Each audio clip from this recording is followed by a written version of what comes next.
Hey everyone, Token Dave over here, the dorky token black guy that's just trying to get by. And welcome to another edition of Thank You for Giving, my Thanksgiving celebration where I focus on an individual's contributions to the entertainment industry. So I am concluding this year's Thank You for Giving, which is to commemorate the late Tobe Hooper by talking about his most underrated film financially and critically, Lifeforce. So, after a space shuttle from a joint American and British mission goes missing, the London-based mission control facility retrieves the shuttle and finds the crew dead, the interior badly burnt, and basically three humanoid aliens encased and well preserved. By the way, there are one female and two male humanoids. After taking the shuttle back to a London research center, the space girl of the humanoids escapes, killing various people by draining them of their life force. A British Special Forces colonel is tasked with the investigation, and he discovers that there's actually one astronaut that survived the shuttle. Both the astronaut and the Special Forces colonel realize that the space girl and her companions are very dangerous, thus the two decide to join forces in order to stop the alien threat. So, I'll be honest, like most people, I actually remember this movie for one reason. Mathilda May. Oh, God. Forget about how hot she is. Not only was she really, really hot, but you got to see her nude for pretty much 99% of the movie. All right? There's only one scene, no, there's two scenes where she has clothes, but one scene where she's fully clothed.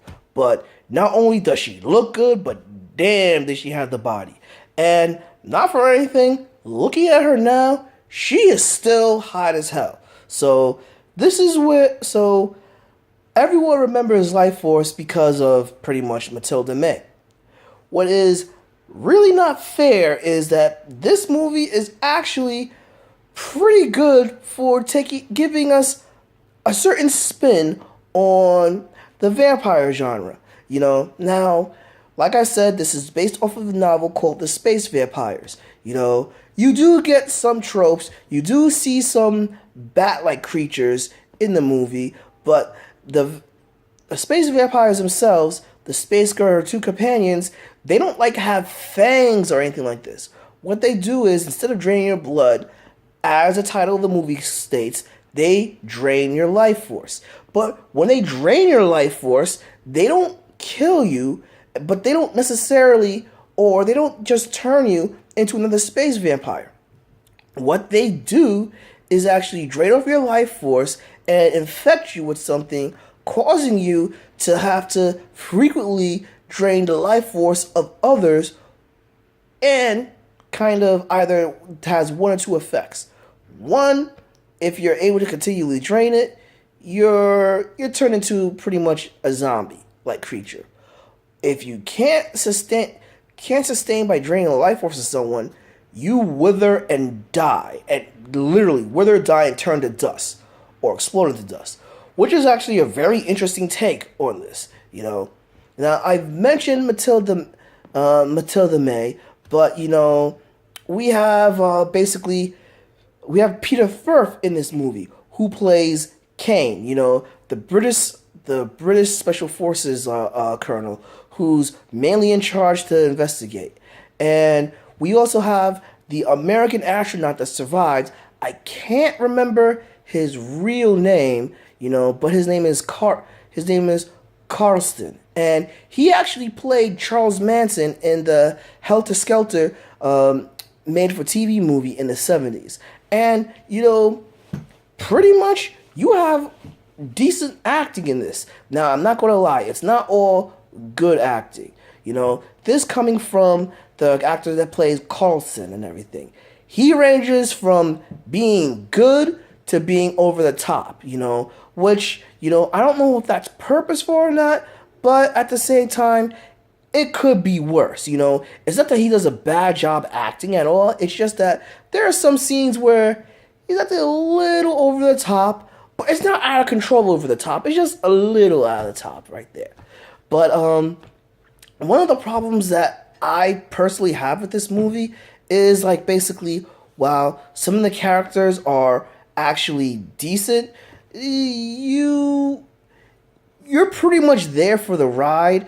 They like help move things along, but you're not as intrigued by them. The main person you're intrigued by is the lead vampire, Mathilda May, but you're more intrigued by, well, at least I was intrigued by the exposition, by them figuring out, like, basically what these aliens are and everything, and, like, how they're similar to vampires. Which, speaking of which, goes into another problem. You see, this movie has two cuts. It has the theatrical cut and the director's cut.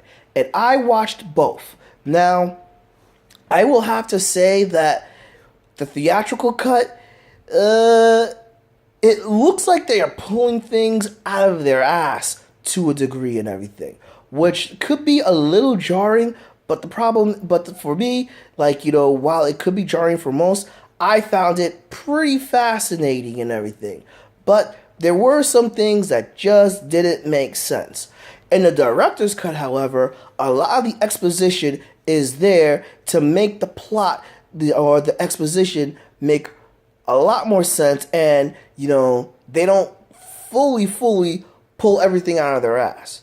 To be honest, as far as I'm concerned, the only thing they pulled out of their ass was mentioning that they're vampires, which they had no basis conclusion for thinking as such and everything. It just came right away, But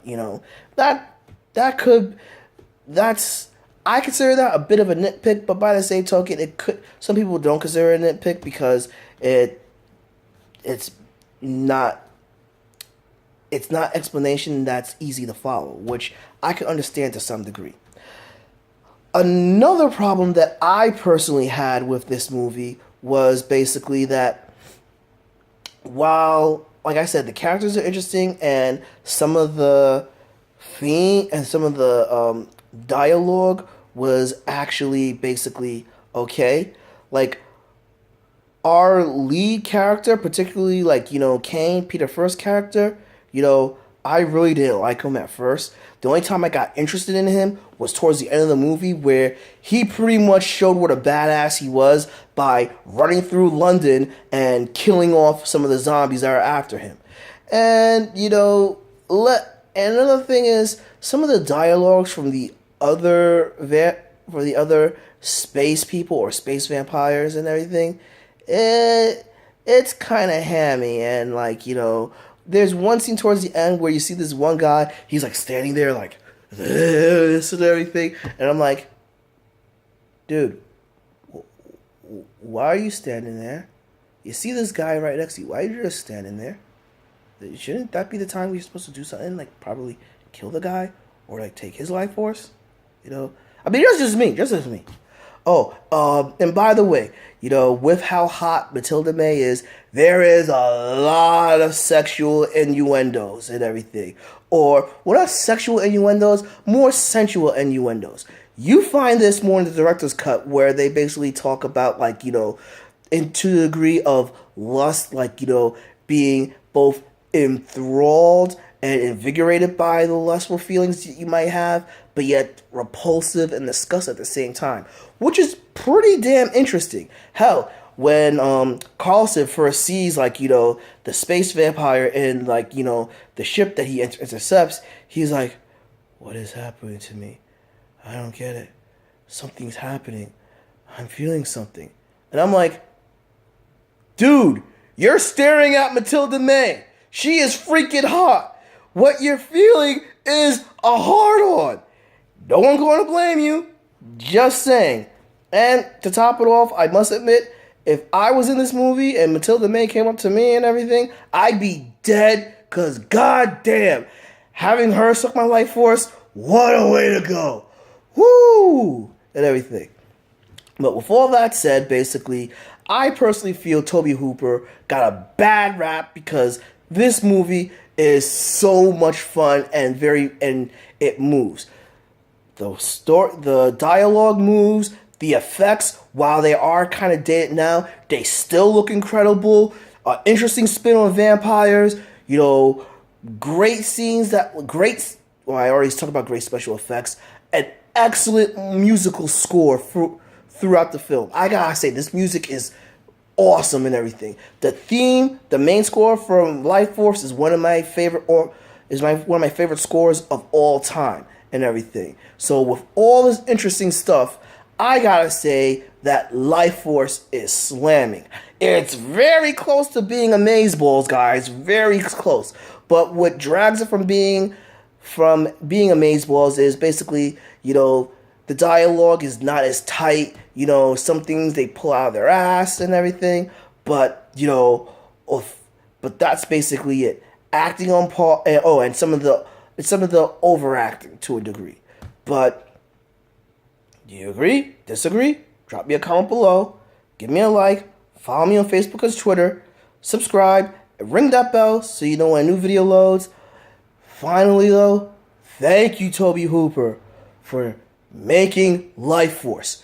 You should have deserved more credit from this because this movie was amazing and it was a great ride.